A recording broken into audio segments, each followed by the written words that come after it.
We're gonna read the poem "Read, Think, Dream."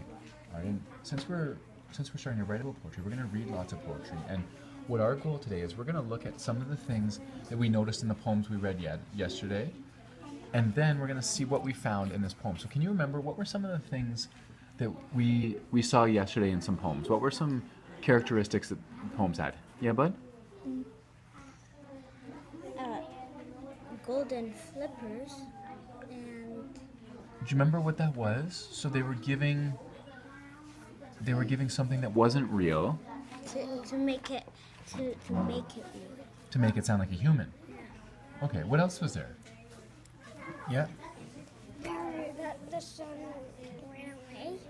Well, and again, that was something that wasn't real, but let's think of, so that was one technique that one of the authors used, and a couple of the authors used actually, is where they made things that weren't human seem like they were human.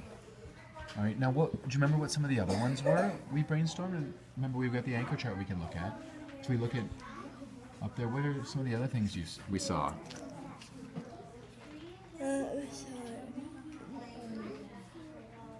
Did you see a pattern in some of the poems? Yeah. What was the pattern we saw in the poems?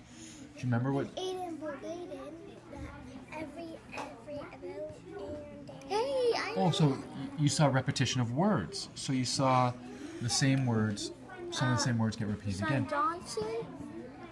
Those two Son Johnsons. Two Johnson, two Orange. Oh, yeah, so we saw repetitions of words. So that's something we can look for first here. Title and then word. Title and then word. Now, what about the pattern of where the poetry starts? Do you remember what that special word was where we talked about how sometimes poetry starts on one line and then the next piece underneath it is indented? Hey, and then there's they another. don't need to make spaces.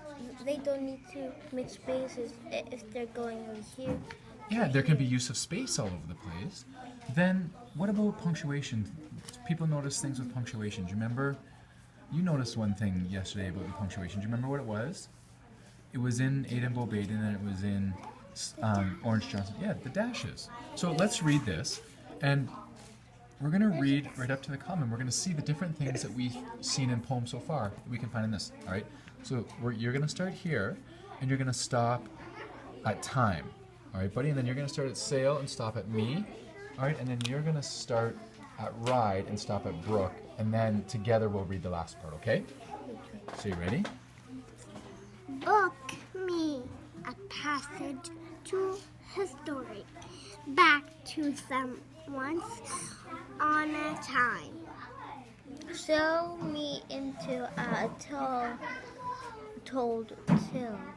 Read me a river boat ride.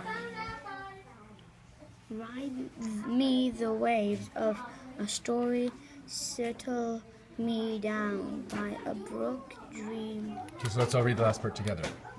Dream, starting with dream. Dream me a land, only dreamed of book me a voyage by book. So first, what do you think this poem was about? A boat? You think it was about a boat? A book? It was, Well- it was,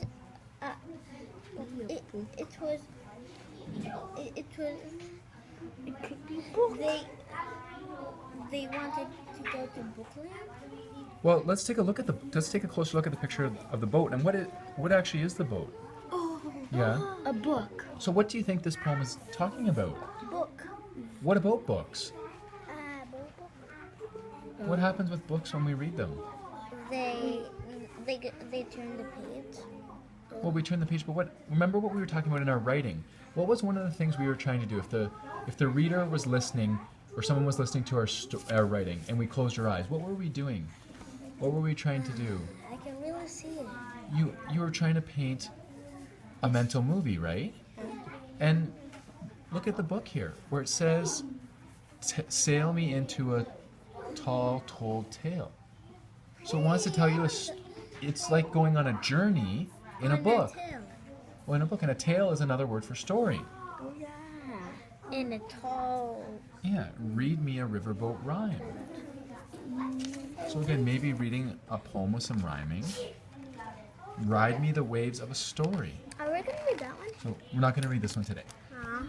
Now, look at the end. So book me a voyage by book. Now, what were some of the things? What things do you see in here that we just talked about before we read? What are some of the text features of this poem? What do you see? There was a title. So we had a title. They really had a pattern. There was a pattern. What was the pattern? The book. I'm gonna see if book. Oh, so we have repetition of words because we say the word book in it.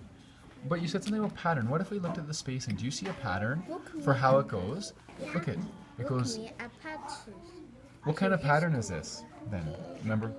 A repeating pattern because it goes, look, book, and then it goes an indent, and then back to the beginning. Indent, back to the beginning. So we found a repeating pattern, just like in math. Now, you said you saw something else. What else did you see? There is dashes. There's dashes in here. So there's lots of. Do a lot of poems have the same things in common then? Do a lot of poems have patterns? Yeah. And then we have use of spacing, and we have use of dashes or different punctuation. And then we have really cool spacing. Right? So when we go into writing our poetry today, these are some of the things that you're going to think about, okay?